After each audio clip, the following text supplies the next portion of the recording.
大家好，今天我们一起来解读《鸟笼效应》这本书，看不见的牢笼。我们如何被拥有之物反向塑造？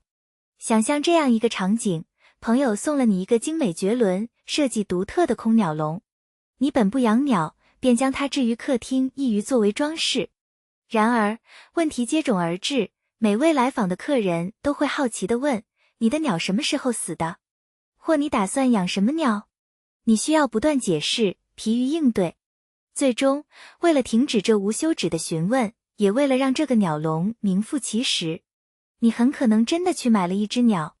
这只鸟并非你真正的渴望，而是那只空鸟笼为你做出的决定。这个由心理学之父威廉·詹姆斯与物理学家卡尔森共同演绎的著名故事，揭示了人类一种普遍而顽固的思维陷阱——鸟笼效应。它指的是，当人们偶然获得一件原本不需要的物品鸟笼后，会不自觉地添加更多与之相关但并非必须的东西鸟、饲料、护理工具，直到让自己被这件物品彻底套牢。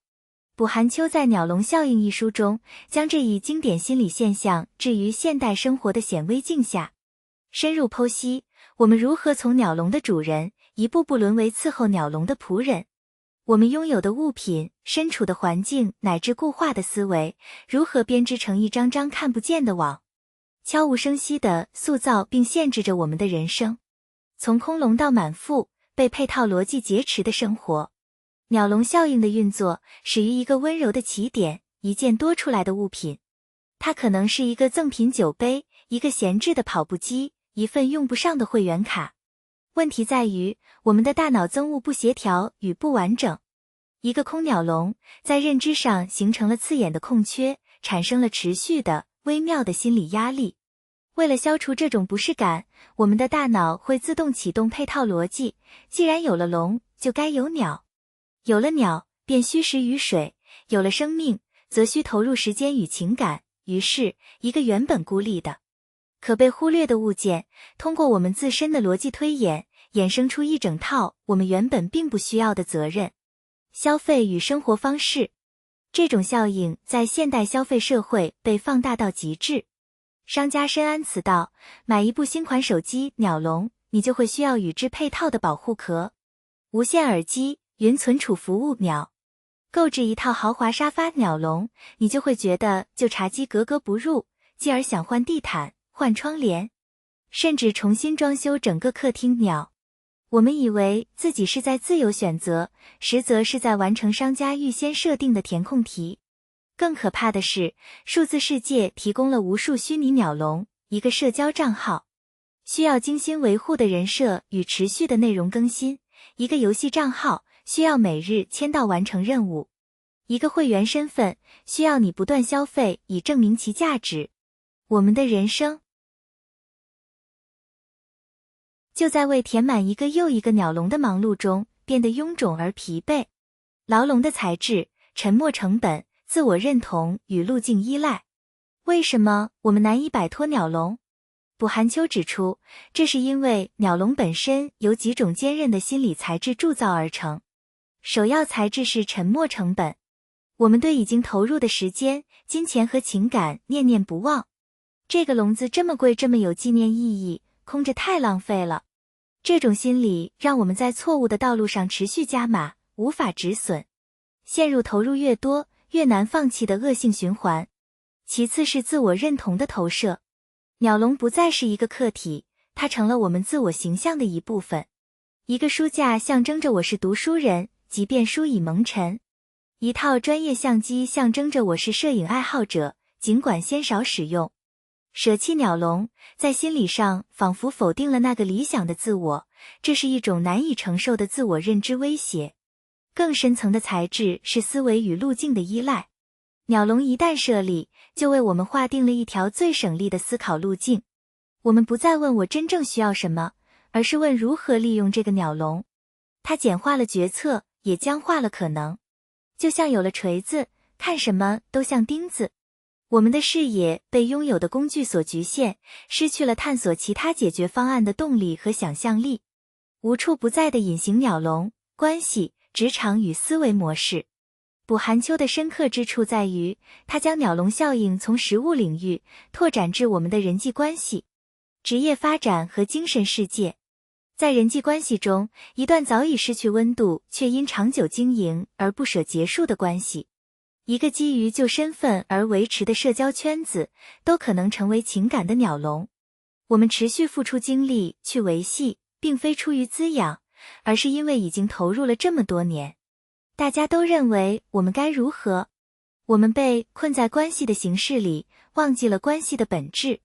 在职业发展中，一份驾轻就熟却毫无热情的工作，一个曾经正确如今却已过时的专业技能，就是典型的职业鸟笼。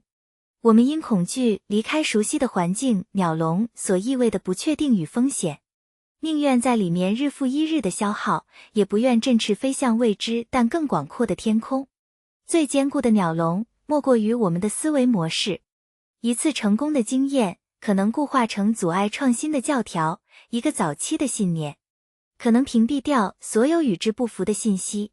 我们为自己打造了一个由我认为、我一直是这不可能构成的思维鸟笼，然后毕生在其中踱步，误将笼内的方寸之地当作世界的全部。破笼而出，从觉察断舍到主动创造。认识到自己身处笼中是获得自由的第一步。鸟笼效应不仅揭示了困境，更提供了破局的钥匙。这需要一场从外到内、系统性的心智断舍离。第一步，定期审计，识别鸟笼。我们需要以旁观者的眼光，冷静审视自己的生活。哪些物品、关系、习惯或想法是因为有了，所以必须维持，而非因为我需要，所以存在。给生活中的每个维度做一次鸟笼扫描，诚实地列出那些正在消耗你却未带来真正价值的事物。第二步，勇于空置与舍弃。这是最需要勇气的一步。理解空置本身也是一种合理状态。一个精美的空鸟笼可以坦然作为雕塑存在，也可以果断送走或丢弃。练习对沉没成本无情，对未来价值敏感。舍弃不是失去，而是为真正所需腾出空间。这需要践行一种精要主义，更少但更好。第三步，建立以我为主的决策框架。在每次决策前，尤其是消费和承诺前，养成一个关键的思维习惯。追问这是我的真实需求，还是为了配套？将决策的锚点从外物那个鸟笼拉回到内在的自我，我的目标，我的价值，我的愉悦。成为生活的创造者，而非被动的配套者。第四步，主动设计你的核心鸟笼。破笼而出的终极境界，不是拒绝所有鸟笼，而是有意识、有选择的主动建造那些能承载你最高价值、滋养你生命成长的核心鸟笼。这个笼是你精心选择的职业方向，是你深度投入的亲密关系，是你愿意为之奋斗的人生使命。你清醒地知道自己为何建造它，并愿意为之负责。此时，你不是笼中之物，而是笼的设计师与建筑师。真正的自由是选择的清醒。鸟笼效应最终给予我们的启示，远超一个心理学术语。它是一面镜子，让我们照见自己被有形与无形之物反向驯化的日常。我们一生都在与各种鸟笼周旋，有些是外界赋予的，有些是我们自己无意中编织的。真正的成熟与自由，不在于拥有更多，而在于拥有选择的清醒。它意味着，我们能时刻分辨，哪些是我们灵魂真正渴望的飞翔，哪些只是为了填满一个本不存在的笼子而进行的徒劳扑腾。当我们能勇敢地让一些鸟笼空着，甚至亲手拆掉一些，我们才能释放出被囚禁的能量与空间，去追寻那些真正让生命丰盈、让灵魂共鸣的事物。人生宝贵，不该耗费于伺候那些我们并不需要的空笼。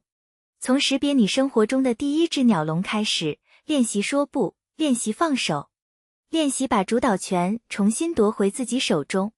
因为你生来是为了翱翔，而非为了适配一个笼子。